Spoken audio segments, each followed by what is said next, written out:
Well, for more analysis, I'm joined now by Ed Blakely, who's with the US Studies Centre and is an urban planning and disaster recovery expert. He's been following the inquiry's progress and has read the interim report from the flood inquiry. Thanks very much for joining us, Ed Blakely. From your preliminary reading, what are the key points from this report? The most important point is the government acted properly, quickly, and efficiently. That's in stark contrast to many other places, not just New Orleans. So I think people should comfort from the fact that the government at every level in this country responds very well. Now there are some real problems. The first problem is the Ivanhoe Dam was meant to do too much from the beginning. You just can't expect a dam to withhold the pressures of a big river forever and under every circumstance.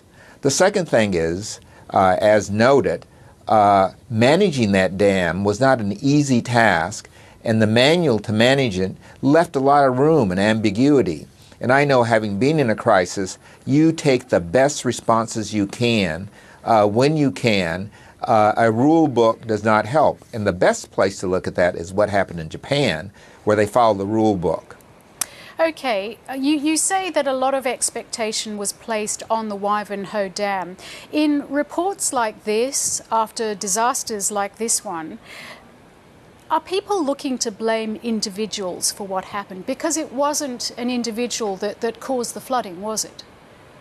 No, it wasn't. It was a natural circumstance. Trying to design a perfect situation around that dam and the like is very difficult. Like any other kinds of earthworks and so forth, it's extraordinarily difficult because the paths of rivers and creeks and things like this take their own direction based on the amount of water coming in them and the like. So the expectation was a bit overblown. On the other hand, there were mitigating things. For example, the city and beyond the city, too much land was paved over, creating more water flowing into the rivers and the streams and the like. And that made the situation even worse. So urban planning or development planning, development controls really have to be looked at because we knew better and we threw caution to the wind. Just looking at some of the key recommendations from the report so far, one of them is that councils in floodplain areas should, resources allowing, develop comprehensive floodplain management plans that accord as closely as practicable with best practice principles. I mean, this isn't really saying take people and take dwellings out of floodplains, is it? It's just telling people to draw up another kind of response. Well, I have two responses to that.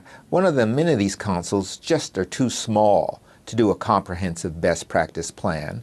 In the second place, floods don't start in councils, they start in the entire system. So the entire river basin has to be planned for. And that's a state responsibility. And then the cities and towns participate in that using the resources they have to. But they have to ultimately own planning and zoning decisions under the state. And if certain areas are deemed too dangerous to build, then they shouldn't be allowed to give a permit there. If it's a state responsibility, what is the likelihood that there is actually going to be some major or wide-ranging change to the way floodplains are used and operated in southeast Queensland? Well, I think this is one opportunity here, this report, for the state to come together, and I think the local governments should come together with them, and I've recommended this before, and that there be a comprehensive planning system put in place. It could be the Planning Authority, Natural Resources Planning Authority, whatever you call it. In California, there's the Coastal Commission that performs this work. And they develop guidelines, rules, and so forth that all jurisdictions have to follow. And that puts it in the hands of people who do this day to day, not a political decision and not a decision that a council has to take on without the expertise. Do you feel there's a likelihood of something like this happening again, or was it a freak accident? It was not a freak accident. We're going to have more of them. I believe, I don't know whether you talked to me last year this time, and my prediction was there were going to be more floods, and there are now more floods. This is going to be a recurring circumstances, and once we're over the floods, then we have the fires. So I think we're going to be in for a lot more weather-related tragedies and disasters, and we have to prepare for that. And the best preparation is taking the actions necessary beforehand to save property and people.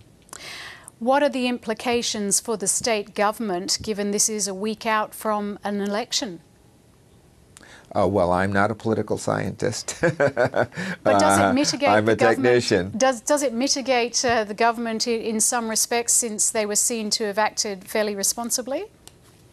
I think the governments all over this country acted responsibly.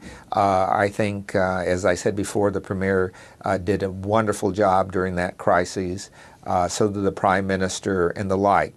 And I've seen a circumstance where that wasn't happening. But overall, it's the administrative system we have in this country that is so well developed. It's the volunteer system that we have that's so well developed. And the political leadership can then count on it to deliver when it has to. Ed Blakely, do you think this will bring closure to some of the people who were so badly affected by the floods? Well, I think we're in for another round of investigations and recriminations.